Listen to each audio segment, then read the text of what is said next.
¿Cómo están todos? Dios los bendiga. 31 de octubre. Estamos domingo 31 de octubre. Un día importantísimo. Es el día de la Reforma Protestante. Para mí es un día muy importante, que todo cristiano debería celebrarlo. Toda iglesia debería celebrarlo, según mi punto de vista. A mí, en lo personal, hasta me da un poco de tristeza ver cuántas iglesias que no, pero ni siquiera lo mencionan. No es que no lo celebren, es que ni siquiera lo mencionan.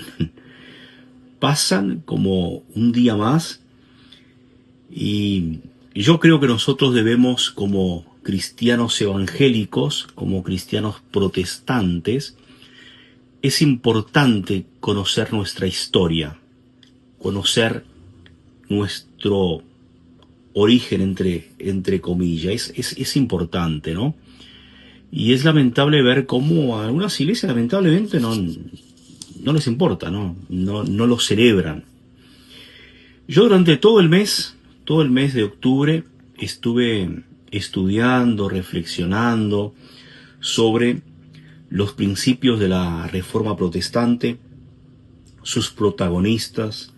Estuve compartiendo aquí en mis redes sociales, ustedes, los que me siguen, habrán visto.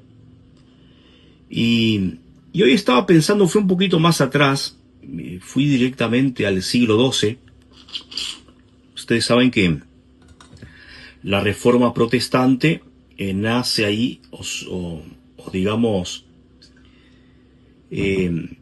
logra afianzarse en el siglo XVI con Martín Lutero, ¿no? Pero no empieza con Martín Lutero y la Reforma Protestante no es un fenómeno que se da, digamos, de la noche a la mañana, sino que fue un movimiento que empezó mucho antes, pero que logra realmente afianzarse ahí en el siglo XVI. Pero ya, por ejemplo, en cada etapa de la historia, si nosotros empezamos a ir hacia atrás, vamos a ver que hubieron movimientos de reforma. Y en este caso, cuando hablamos sobre los precursores de la reforma, hay tres personas que deberíamos estudiarla. Una de ellos es Pedro Baldo. Pedro Baldo fue un comerciante de Liona, Francia, y estamos hablando ahí del año 1140, ahí está, 1140.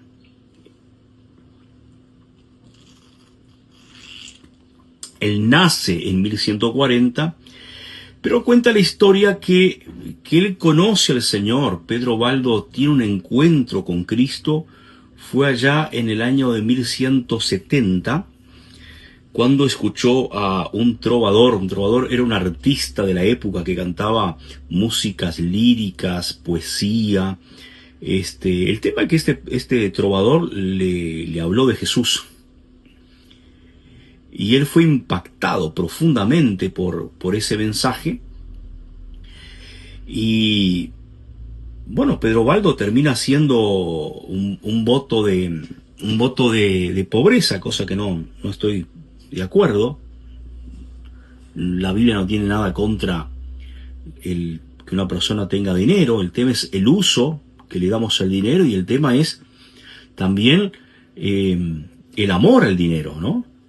Alguien dijo por ahí que el dinero es un excelente siervo, pero un pésimo amo. Y es verdad. El tema es que, bueno, Pedro Baldo hizo ese voto de pobreza, y empieza a estudiar, empieza a estudiar las Sagradas Escrituras, empieza a estudiar la Biblia.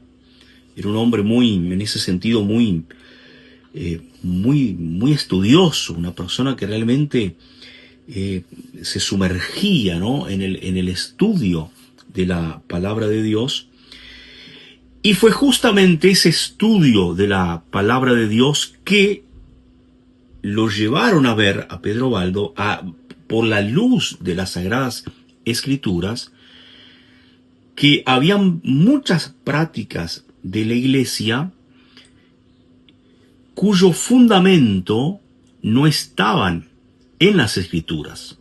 No había un fundamento escritural para determinada práctica o para determinada creencia.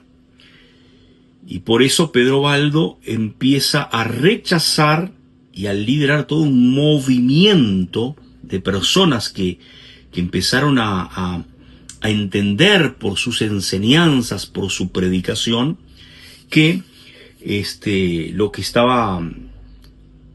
que habían prácticas y creencias que no estaban bien, que no eran bíblicas. A pesar que el Papa le prohibió a que él predicara, estamos hablando del Papa Alejandro III, prohibió a que Pedro Baldo predicara la palabra, afirmando que el predicar la palabra, el predicar el evangelio, era algo que era exclusivamente del clero, y se lo prohibió. Pedro Baldo no le hizo caso a Alejandro III. Es más, de ahí surge todo un movimiento, que es el movimiento de los valdenses. Pero bueno, él fue condenado por hereje, allá por el año, no me acuerdo, 181 más o menos, se lo condena hereje a Pedro Baldo.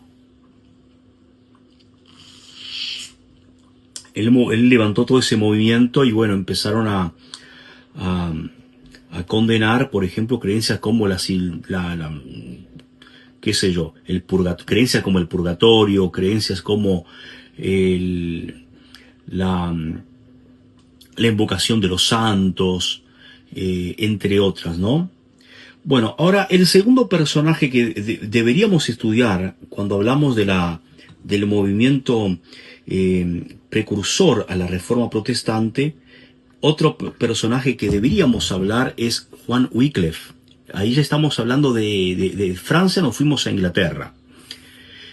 Juan Wycliffe fue un reformador inglés que también, bueno, él hizo cosas tremendas como, por ejemplo, traducir la Biblia al inglés. De hecho, el museo de la Reforma en Estados Unidos, creo que está en Nueva York, tiene hasta una de las Biblias traducidas al inglés por Wycliffe.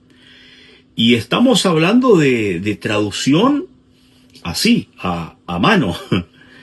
Y él tradujo la Biblia al inglés. Y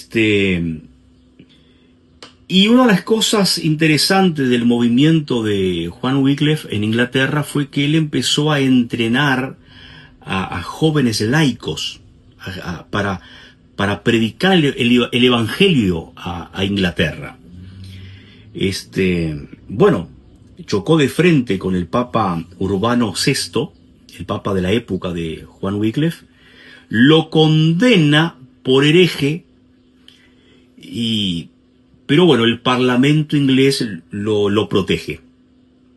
Si no fuera por el Parlamento inglés que protegió a Juan Wycliffe, hubiera sido destruido como tantos otros reformadores, ¿no?